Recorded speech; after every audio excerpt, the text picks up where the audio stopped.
proper planning prevents piss poor performance.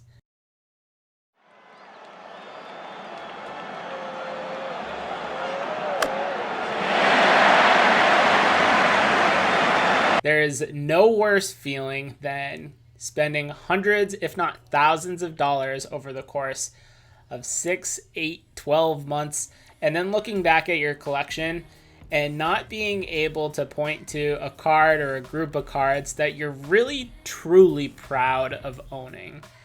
It's something that I've experienced firsthand, and it's something that I want to avoid at all costs. So with that, we look to the end of 2020 and the beginning of 2021, and how are we going to accomplish and avoid having that feeling again is planning.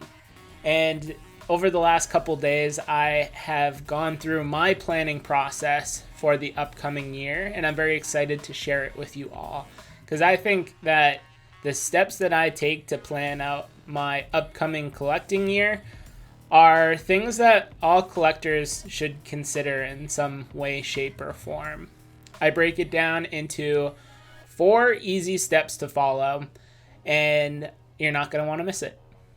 But before we hop in today, if you're new here, my name is Cardi-C. Thank you for stopping by. If you enjoy today's content, please consider leaving me a thumbs up and subscribing for future content. So the first of our 4 steps is budgeting. And I'll allude to this a little bit throughout, but each one of these 4 steps could have a full video on their own. If you want me to go into more detail on any of these steps and maybe make a separate video for that, please let me know in the comments below, and I'll do my best to get some more detailed information out to you. So here is my budget. All I did here was say, how much money do I want to spend on sports cards in total every month? And then I backed out the monthly subscriptions and other sort of recurring costs that I have in the hobby to determine what the ultimate sort of take-home amount would be for me to spend on core PC cards. Now, like many of you, I don't have unlimited funds to spend on this hobby. My wife and I got married about 1.5 years ago. We just purchased a beautiful home, but with that comes a lot of expenses. We just needed to spend a couple $100s to get our garage door fixed. I have student loans that I still need to pay off. So there's a lot of things in my personal life that are always going to take priority over sports cards. But you want to know what your fun money is, how much money you have to work with and you have to play around with. For me, that's $350 a month.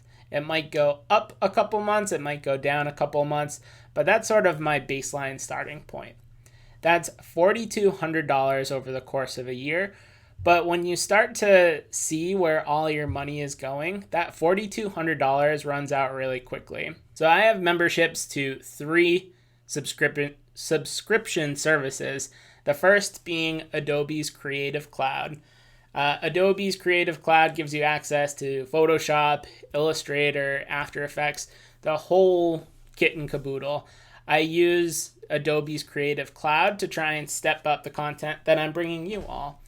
On the same sort of side of things, I also have a subscription to StreamYard, and that's the subscription service I use to interview someone. And I pay for the premium membership because you get a higher definition, a higher quality recording when you have that premium membership. And then, of course, you've heard me talk a bunch about Card Ladder. I am a loyal paying member at $15 a month. Use it to track the price of the cards in my collection and use it as my primary tool for analytics and research. So when you take those funds off the top, I only have $3,300 in change left to play around with in cards to acquire for my collection. I want to take that a step further though, because I know me, I'm not going to be able to pick up one card every 3 months, 4 months, and be able to sit on the sidelines for the rest. I'm going to be wanting to pick up the new hot rookies and try and flip some and sell some. So out of that $350 a month, I've taken another $50 a month and said I'm putting that into my flip budget. Now we won't go over sort of the flip budget in this video today, but the concept is I have a bunch of cards and sealed wax that I have in my possession that are non-core PC items. And if I can buy, sell, trade my way up through that inventory, I can use those funds to purchase cards for my collection.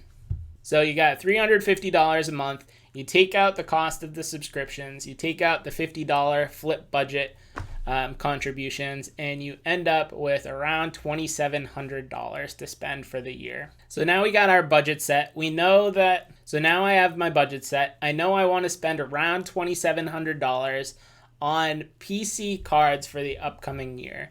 The question is, which cards do I want to buy? At this step in the process, I try to cast a pretty wide net. I've had a couple videos talking about how to pick a PC player, but this goes beyond that. It's what cards do you want in your collection? There's a bunch of different thoughts that go into why I picked these cards out that we can go into deeper if you all are interested in it. But for now, let's just take a look at the cards that I picked. So the first card we have here is On an Island. It's the 2018 Gypsy Queen, bases around the league, Mike Trout auto. This is numbered out of 10. If you've been around my channel for a while, you will have known that I'm working to complete this subset of Gypsy Queen, and this is the last card that I need. Unfortunately, I missed out on an auction back in, I think it was August or September. I bid what I thought was a strong price and got blown away. So there's only 10 of these out there in existence, and I want to make sure that when it pops up, I'm not going to miss it. So more to come on that. Next cards are cards that I've been eyeing for a while, and I've decided I can commit. I want these cards for my personal collection. You see the prices in the grades shown on this slide right below the cards themselves. But just rattling off them real quick, you have the 1954 Wilson Franks Ted Williams. Really an iconic card, regional food issue set. I'm looking to pick that up in around a PSA 3. Your 1939 play ball Ted Williams in a PSA 4 is his rookie card. That's a very strong example there. And $3,800 might be a little bit cheap. It's probably closer to $5,000 if we're being honest. Then you have the 2019 Prism Jason Tatum. You have the Skybox EX Century Dunkin' Go Nuts of Kevin Garnett. Cale Makar's 2019-20 Future Watch Auto. That's numbered out of $9.99. Heading down to the bottom row, 2014 Topps Update Mookie Betts. That's in a PSA 10. Kershaw's 2008 Topps Update, also in a PSA 10.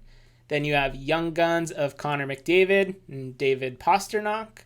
And then finishing it up is Jaylen Brown's 2016 Prism. Final three cards are the 2018 Kaboom Tatum, 2011 Topps Update Mike Trout in a PSA 10, and your iconic 1989 Upper Deck Ken Griffey Jr. in a PSA 10. Now the cards that you saw there are the result of me spending hours over the course of the last couple months trying to decide what I really want for my collection, what I want my collection to look like, and what cards would be within my reach to make that happen.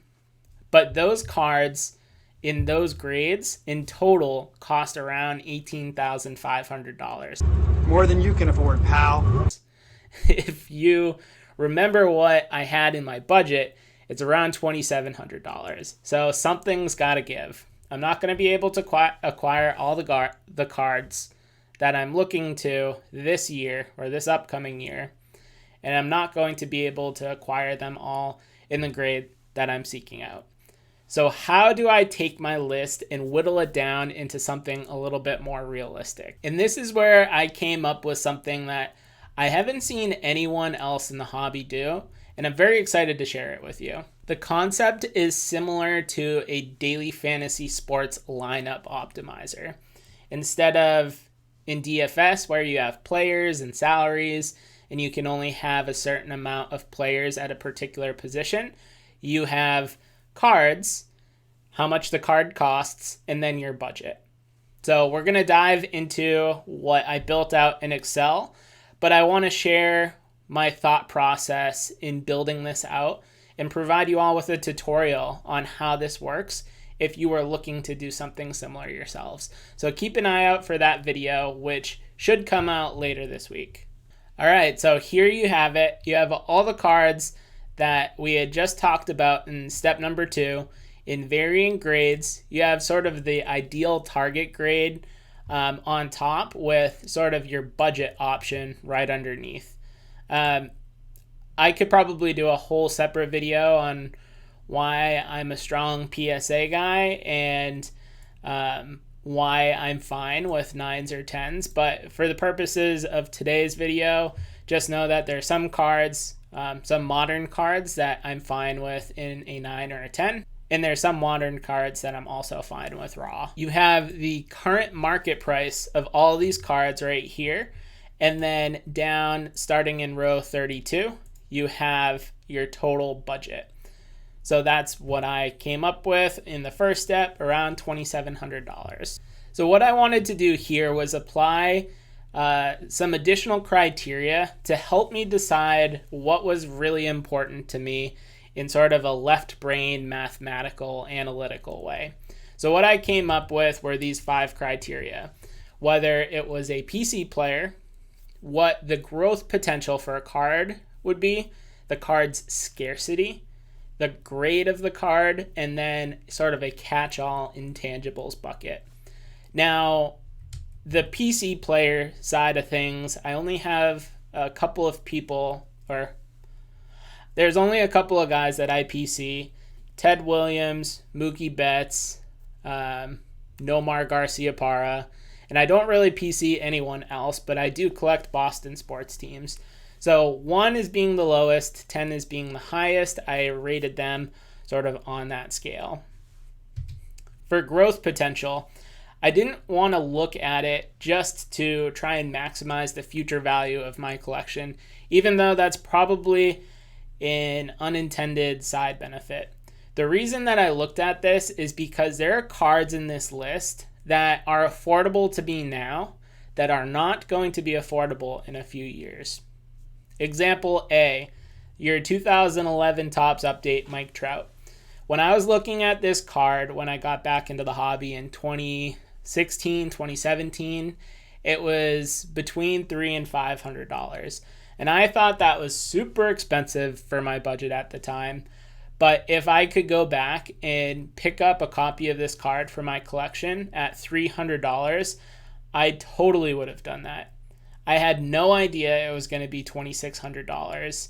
And now that card is almost out of my reach. You're talking about almost my entire card budget for 2021 in order to pick up that one card. So that is what I mean by growth potential. You want to prioritize picking up cards while they're affordable so that they don't spike in value and you lose out on that growth, but you also lose out on the opportunity to pick that card up. My third criteria is scarcity.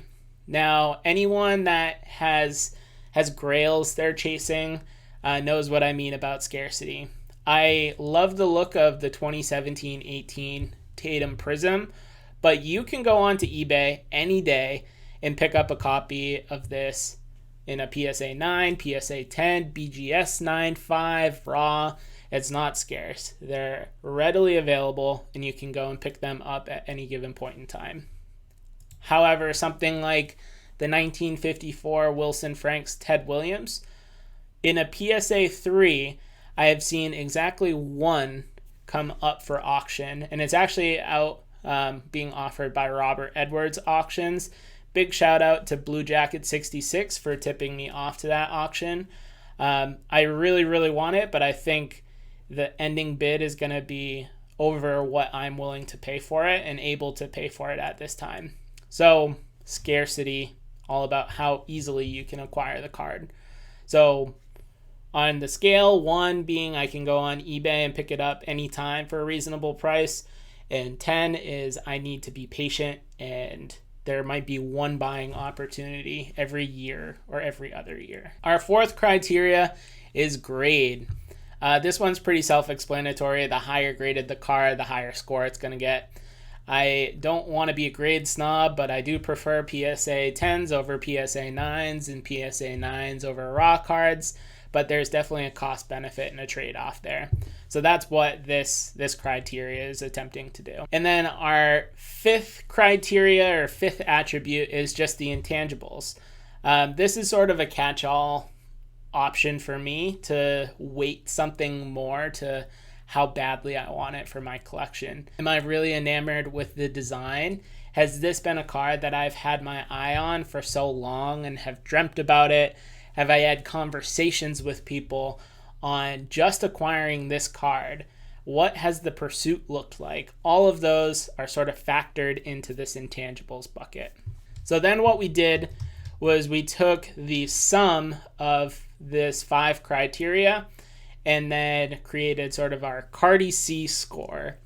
We took the Cardi-C score and created a dollar amount per point. So how much you would need to spend to get a single point if you were to pick up that card.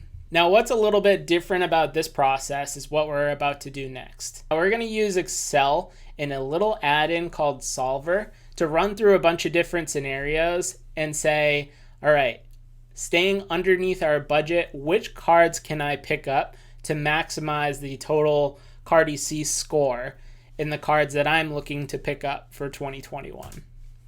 So in order to do that, you just go up to here and click on Solver. And I can do a detailed walkthrough of all of these different objects and variables and constraints in a separate video. But for purposes of today, just know that this is a tool that's going to run through a bunch of different scenarios with the objective of maximizing the total Cardi-C score.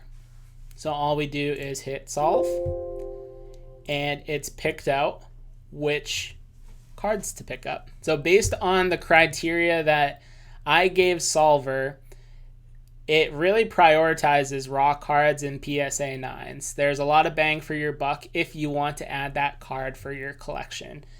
If it's super important to you that you're only adding PSA 10s of modern cards to your collection, it's a very simple solution. You just remove the PSA 9s from sort of this list here. So Solver told me that I should be looking at the 2017-18 Tatum Prism, the Duncan Go Nuts Kevin Garnett, the Future Watch Cale Makar Auto, Tatum's Kaboom, the 2014 Update Mookie Betts in a PSA 9. Same thing with Kershaw, his 2008 Topps in a PSA 9. Your Young Guns David Pasternak in a PSA 9. And Jaylen Brown's 2016 Prism. Awesome. We had 14 cards on our original wish list, and going through this process, I've been able to narrow it down to 8 cards that I would love to add to my collection and sort of optimize the value that I see in those cards. Not price value, but the value of what adding those cards to my collection mean to me. Now, the last part of this planning process is to go out and execute. Come up with a plan on how we're actually going to go out and acquire these cards. And my preferred method of setting this up is to put it in Excel. So we have the 8 cards we talked about in step 3 here with the grade I'm going to pick them up at. The price is what the current market price is right now, but I want to get a little bit more granular than that. I came up with target buying periods. This has a little bit to do with when I'll have the funds available, but it also has to do with when is the opportune time to buy these cards. During the off season, during the middle of the season, when attention is sort of spent elsewhere. It can vary. And if we're being honest, like any of the basketball cards, the best time to buy them would have been in October 2020. But that chip has sailed, so we're looking forward when the best time to buy them will be over the course of the next 12 months. So I've roughly penciled out when I'm looking to pick these up, and I've also included a range of prices that I'm willing to pay, sort of a low and a high amount. Another thing I'm doing is with my Holy Grail card.